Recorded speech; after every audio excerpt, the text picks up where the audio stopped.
Assalamualaikum warahmatullahi wabarakatuh. Nama saya Khairunisa Simaliza, NIM 0603521028. Di sini saya ingin menjelaskan psikologi strukturalisme dengan tokohnya George E. Muller. George lahir pada tanggal 27 September 1805, Kronstadt, Prusia, dan wafat pada tanggal 10 Maret 1898 di umurnya yang ke-92.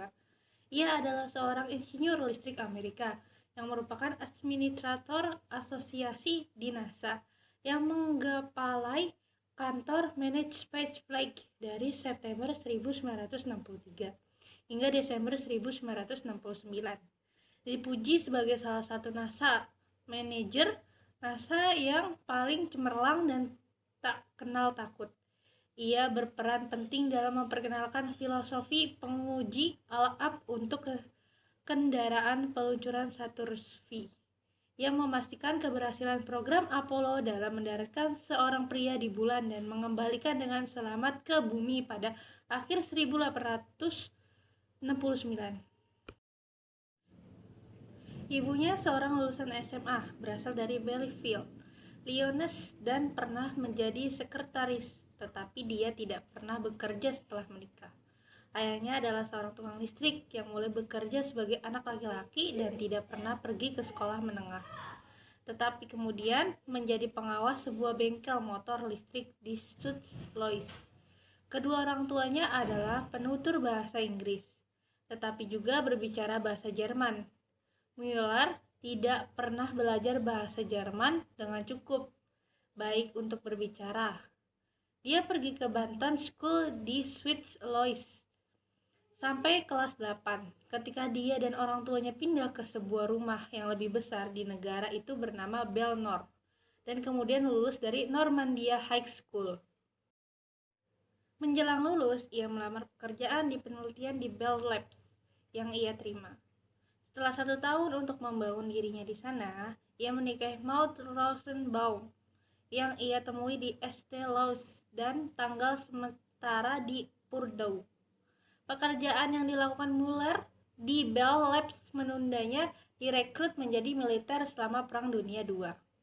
Dia awalnya meneliti teknologi Ortichon, tetapi ketika Bell Labs bersiap untuk perang, kemudian menjadi sangat terlibat dalam teknologi radar udara. Ketika perang berlangsung, kelompoknya diberi tugas untuk membangun radar udara pertama untuk Bell. Romuald Drake Muller semakin percaya bahwa untuk naik dalam karir Labs, dia akan membutuhkan gelar PhD. Dan dia mulai bekerja menuju tujuan ini secara paruh waktu di Princeton University. Bangun setiap pagi sekitar jam 5 dan mengemudi ke Princeton untuk mengambil beberapa kursus sebelum mengemudi. Kembali ke Holmdel untuk bekerja sepanjang hari di Bell Labs. Pada tahun 1946, seorang rekan di Labs, Milton Bound, seorang profesor dari Ohio State University, cuti di Bell Labs selama perang, mendorong Muller untuk membantu mendirikan laboratorium tabung vakum dan menjalankan kelompok komunikasi di Ohio State. Dengan NASA dan program Apollo, administrator NASA James E. Webb membunyikan Muller untuk pekerjaan teratas. Muller hanya akan setuju jika badan itu direstrukturisasi, dan selama musim gugur 1963, Webb bekerja dengan Associated Administrator Robert Siemens untuk merestrukturisasi NASA, menggeser 3 pusat utama, Managed Spacecraft Center atau MSC, Marshall Space Flight Center atau MSFC, dan Launch Operation Center atau LOC, untuk melaporkan langsung ke Muller serta staf lokal di kantor pusat. Muller menerima pekerjaan itu dan mengambil pemotongan gaji yang substansial. Apollo Application and Sky Lab. Bahkan ketika Apollo sedang berkembang, Muller dan yang lainnya mendorong program pasca Apollo yang agresif. Dia mendirikan Apollo Application Office pada tahun 1965. Aplikasi yang luas yang melibatkan pangkalan bualan berawak, stasiun ruang angkasa yang mengorbit bumi, teleskop Apollo, Grand Tour dari tata surya luar, Franz Brentano. Franz Brentano lahir pada 16 Januari 1838 di Marienburg, Jerman. Ia adalah keturunan keluarga intelektual Jerman-Italia yang sangat religius. Franz Brentano belajar matematika, puisi, filsafat, dan teologi di Munich, Würzburg, dan Berlin. Ia sudah di sekolah menengah dan kala itu sudah berkenalan dengan skolastik di universitas. Ia juga belajar Aristoteles bersama Trendelenburg di Berlin dan membaca Comte serta para empirisis Inggris terutama John Stuart Mill, yang semuanya memiliki pengaruh besar pada karyanya. Pandangan Franz Brentano. Franz Brentano pada dasarnya menggunakan gagasan Aristotelian dan filsafat Thomistik. Pendekatan Brentano ialah problem-oriented. Ia berpikir bahwa tidak perlu berbicara mengenai objek tetapi kembali pada subjek. Gagasan Brentano mengenalkan 4 periode pemikiran. Pertama dari Thales sampai Aristoteles, yakni teori murni. Kedua, kebangkitan teori aktivitas dan praktis. Ketiga, skeptisisme filosofis. Keempat, mistisisme. Hubungan Franz Brentano dengan psikologi. Pendekatan utama psikologi observasi bukan eksperimentasi. Brentano psikologi harusnya menekankan aktivitas mental daripada isi mental atau ekpsikologi. Dua cara mempelajari isi mental yaitu melalui ingatan dan imajinasi. Assalamualaikum warahmatullahi wabarakatuh. Nama saya Mahira Ramadhani dari kelompok 6. Di sini saya akan menjelaskan tentang psikologi strukturalisme dan salah satu tokoh filsufnya, yaitu Edward Bradford Titchener. Ia lahir pada 11 Januari tahun 1867 di Chichester, Inggris, dan menghadiri Malvern College dengan beasiswa. Sementara keluarganya awalnya dimaksudkan baginya untuk masuk ke pendeta. Minat Titchener ada tempat lain. Pokok pemikirannya, Titchener lebih fokus meneliti elemen-elemen mental atau pikiran dan hubungan mekanisnya melalui proses asosiasi. Yang pertama ada kesadaran menurut Titchener, penggabungan atau penjumlahan pengalaman individu pada suatu waktu tertentu. Yang kedua ada pikiran, penggabungan dari keseluruhan pengalaman yang terkumpul sepanjang hidup. Kesadaran dan pikiran hampir sama. Kesadaran melibatkan proses mental yang terjadi pada satu waktu tertentu, sedangkan pikiran mencakup keseluruhan proses. 3 kondisi keadaan dari dasar kesadaran. Yang pertama ada sensasi, yang kedua ada image atau kesan, dan yang ketiga ada afeksi. Karya-karyanya seperti A Textbook of Psychology, yang kedua ada An Outline of Psychology, dan yang ketiga ada Primer of Psychology. Sekian dari saya, kalau ada salah-salah kata mohon dimaafkan. Wabillahi taufiq wal hidayah. Wassalamualaikum warahmatullahi wabarakatuh. Assalamualaikum warahmatullahi wabarakatuh. Nama saya Mahira Ramadhani dari kelompok 6. Di sini saya akan menjelaskan tentang psikologi strukturalisme dan tokoh keduanya, yaitu Hermann Ebbinghaus. Hermann Ebbinghaus lahir pada 24 Januari 1850, adalah sebuah psikolog asal Jerman yang merupakan salah satu pelopor psikologi eksperimental dan studi mengenai memori dan kemampuan mengingat. Ebbinghaus dilahirkan di Bremen, sekarang merupakan bagian dari kota Wuppertal, Jerman. Pokok pemikiran Hermann Ebbinghaus. Dalam eksperimennya, Ebbinghaus menggunakan objek yang netral, yaitu kombinasi huruf-huruf yang membentuk kata tanpa arti atau nonsense syllables, misalnya YAX, DAC, GAC, dan sebagainya. Sederetan kata-kata tak berarti tersebut diberikan kepada sejumlah orang, termasuk dirinya sendiri, untuk dibaca berulang-ulang dan diingat-ingat. Hukum dari Ebbinghaus. Perbandingan antara hal-hal yang dipelajari dengan waktu yang digunakan untuk mempelajari hal-hal tersebut sebanding. Sehingga makin banyak hal yang harus dipelajari, maka makin banyak pula waktu yang diperlukan untuk mempelajarinya. Dengan begitu, Ebbinghaus berpendirian bahwa proses mengingat dan proses lupa terjadi secara otomatis dengan sendirinya dan mekanistik. Karya-karya dari Hermann Ebbinghaus. Yang pertama ada Memory, A Contribution to Experimental Psychology. Yang kedua ada Psychology, An Elementary Textbook, Scholar's Choice Edition. Dan yang ketiga ada Le Memoir, Recherches the Psychology Experimental. Sekian dari saya, kalau ada salah-salah kata mohon dimaafkan. Wassalamualaikum warahmatullahi wabarakatuh. Siapakah Hugo Munsterberg? Hugo Munsterberg lahir pada tahun 1863 di kota Gdansk, saat ini di Polandia, yang dulunya adalah Danzig di Prusia. Ia adalah seorang psikolog dan filsuf Jerman yang meletakkan banyak fondasi psikologi yang diterapkan ke berbagai bidang seperti hukum, kedokteran, pendidikan, klinik, organisasi, dan lain-lain. Ia adalah seorang putra dari pedagang kayu dan seorang seniman yang secara permanen menggabungkan profesinya dengan pengasuhan anak-anak. Munsterberg tumbuh dikelilingi oleh musik dan puisi. Dia segera belajar memainkan selo dan menulis puisi. Berikut adalah pendidikan dan karir Hugo Munsterberg. Pada tahun 1882, Hugo Munsterberg lulus dari sekolah menengah, dan pada tahun 1882 ia juga memulai studinya di Universitas Leipzig, tempat di mana dia bertemu dengan salah satu psikolog paling terkenal saat itu, yaitu Wilhelm Wundt, yang terakhir mengundang Munsterberg untuk dilatih di laboratorium psikologinya. Dan dari sini ia memulai studi doktoralnya di bidang itu. Pada tahun 1885, dengan penelitian tentang adaptasi alami, Hugo Munsterberg memperoleh gelar doktor dalam bidang psikologi. Dan 3 tahun kemudian, yaitu pada tahun 1888, dia juga lulus sebagai dokter dari Universitas Heidelberg, dan dari sini ia memulai karirnya sebagai salah satu peneliti dan akademis terpenting untuk konsolidasi ilmiah psikologi. Dia akhirnya diangkat sebagai Presiden American Psychological Association pada tahun 1898, dan 12 tahun kemudian ia diangkat oleh Universitas Harvard sebagai profesor pertukaran di Universitas Berlin. Hugo Munsterberg melanjutkan di Amerika Serikat bekerja sebagai profesor di Universitas Harvard, di mana dia meninggal secara tiba-tiba saat mengejar di kelas pada tahun 1916.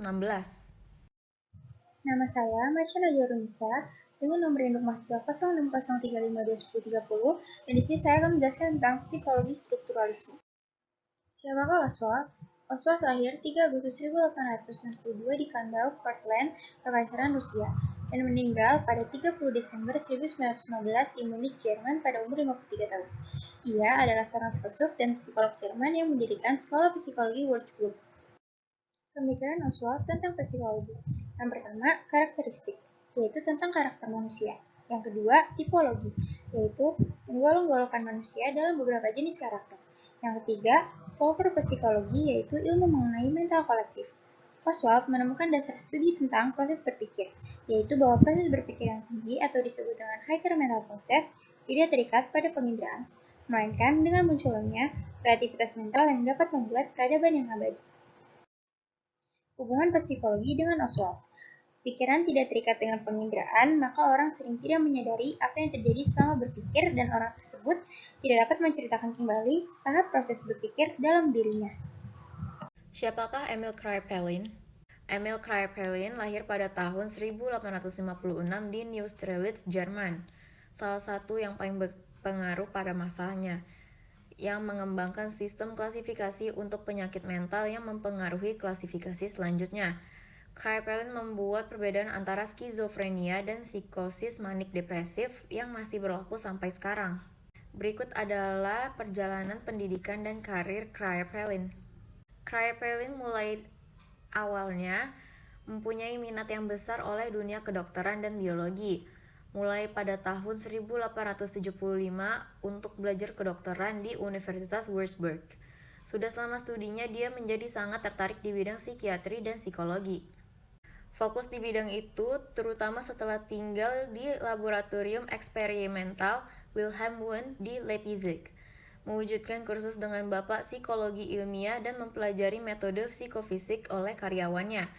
Kemudian dia akan bekerja sebagai asisten von Rinker di rumah sakit psikiatri di universitas tersebut. Ia menerima gelar doktornya pada tahun 1878. Dengan tesis yang didasarkan pada efek penyakit pada munculnya gangguan mental, di mana ia juga bekerja pada aspek-aspek seperti peran psikologi dalam psikiatri. Lalu ia menjadi dokter di Würzburg pada tahun 1878. Lalu menjadi dokter di Rumah Sakit Jiwa Munich pada tahun itu. Pada tahun 1882, ia pindah ke Leipzig untuk bekerja dengan Wundt yang pernah menjadi kawan semasa mahasiswanya dari tahun 1903 sampai meninggalnya. Ia menjadi profesor psikiatri di klinik psikiatri di Munich dan sekaligus menjadi direktur di klinik tersebut. Berikut pendapat Kraepelin dan Hugo Monsterberg terhadap psikologi strukturalisme. Kraepelin adalah murid dari Wilhelm Wundt, begitu juga dengan Hugo, sehingga mereka hanya mengembangkan dan menyebarkan paham dari Wundt tersebut di Amerika. Mereka berpikir seperti di ilmu kimia. Langkah awal dalam studi adalah mendeskripsikan suatu fondasi atau dasar, unit-unit sensasi, kesan, dan emosi yang menggabungkan hal itu. Metode pikiran yang digunakan oleh ahli strukturalis menemukan unit-unit dasar dari pikiran adalah introspeksi. Subjek dilatih untuk seobjektif mungkin apa yang mereka alami dalam hubungannya dengan suatu stimulus tertentu. Contohnya, subjek diberi cahaya berwarna, suara, atau bau, dan diminta untuk menerangkannya secepat mungkin. Eksperimen ini menggunakan introspeksi yang memberi kita informasi yang besar tentang jenis sensasi yang dimiliki manusia. Tetapi, ahli psikologi yang lain pada saat itu keberatan dengan gagasan itu, bahwa pikiran dapat dipahami dengan penemuan dasar-dasar dan hukum-hukum kombinasi dari itu. Assalamualaikum warahmatullahi wabarakatuh. Saya Harunisa dengan nomor NIM 0603521027. Saya akan menjelaskan tentang Julia Kristeva. Julia Kristeva lahir di Bulgaria pada tanggal 24 Juni 1941. Ia berumur 70 tahun. Ia adalah orang teoretikus, ahli linguistik, kritikus sastra, dan filsuf yang berdarah Bulgaria. Selain itu, Kristeva juga seorang psikoanalis dan novelis, dan berkarya di Paris sejak pertengahan tahun 1960. Ia menggunakan teori Marxis, Marasis, dan formalisme Rusia bersama dengan strukturalisme dan psikoanalis untuk menciptakan pendekatan yang eklektik terhadap pertanyaan-pertanyaan seputar subjektivitas.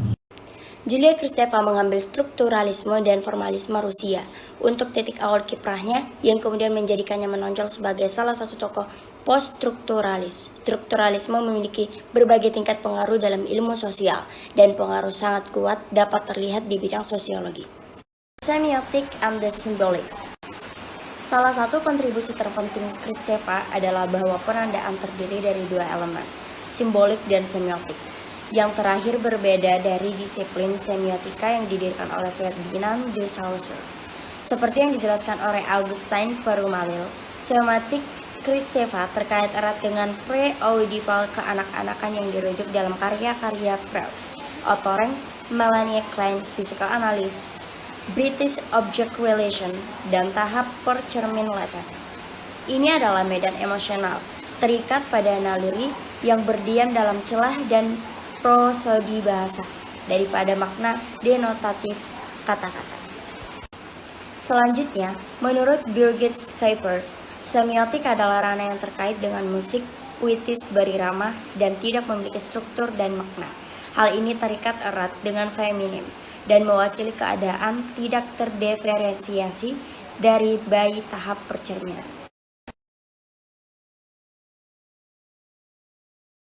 Antropologi dan psikologi. Kristeva berpendapat bahwa antropologi dan psikologi atau hubungan antara sosial dan subjek tidak mewakili satu sama lain, melainkan mengikuti logika yang sama, kelangsungan hidup kelompok dan subjek. Selanjutnya, dalam analisisnya tentang Oedipus, dia mengklaim bahwa subjek yang berbicara tidak dapat berdiri sendiri, tetapi dia berdiri di ambang rapuh seolah-olah terdampar karena demarkasi yang mustahil. Julia Kristeva pada tahun 2005, dalam perbandingannya antara dua disiplin, Kristeva mengklaim bahwa cara seorang individu mengecualikan ibu yang hina sebagai sarana untuk membentuk identitas adalah cara yang sama di mana masyarakat dibangun. Pada skala yang lebih luas, budaya mengecualikan keibuan dan feminim, dan dengan ini muncul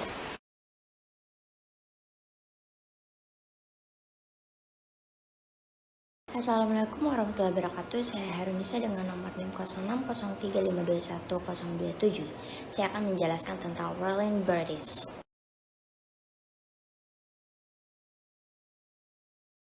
Roland Barthes adalah filsuf kritikus sastra dan semolog Prancis yang paling eksplisit mempraktikkan semiologi. Ferdinand de Saussure bahkan mengembangkan semiologi itu menjadi metode yang menganalisis kebudayaan. Roland Barthes lahir pada 12 November 1915 dan meninggal pada 25 Maret 1980. seorang yang menerapkan teori semiotika ala Ferdinand de Saussure dalam kajian sosial. Lahir tahun 1925 dan meninggal tahun 1980. Ia sering terkena penyakit di usianya ke-20. Sudah hidup di karantina karena penyakit TBC. Seorang anak dari seorang pelaut yang di usia 1 tahun sudah ditinggal ayahnya dan menjadi anak yatim.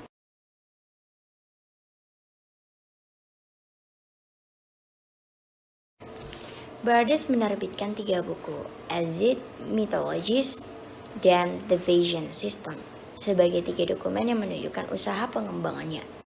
Dalam Exit, dia membagi-bagi novel Balzac Saracen menjadi 561 leksia atau 1 bacaan.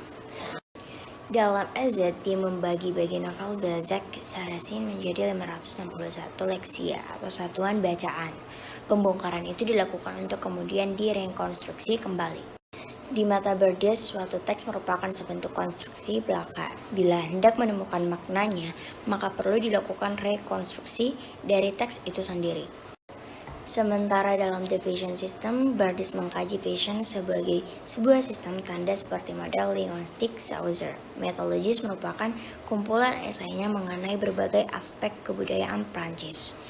Dari balap sepeda, Tour de France, tarian telanjang, mainan anak-anak, wrestling, dan sebagainya.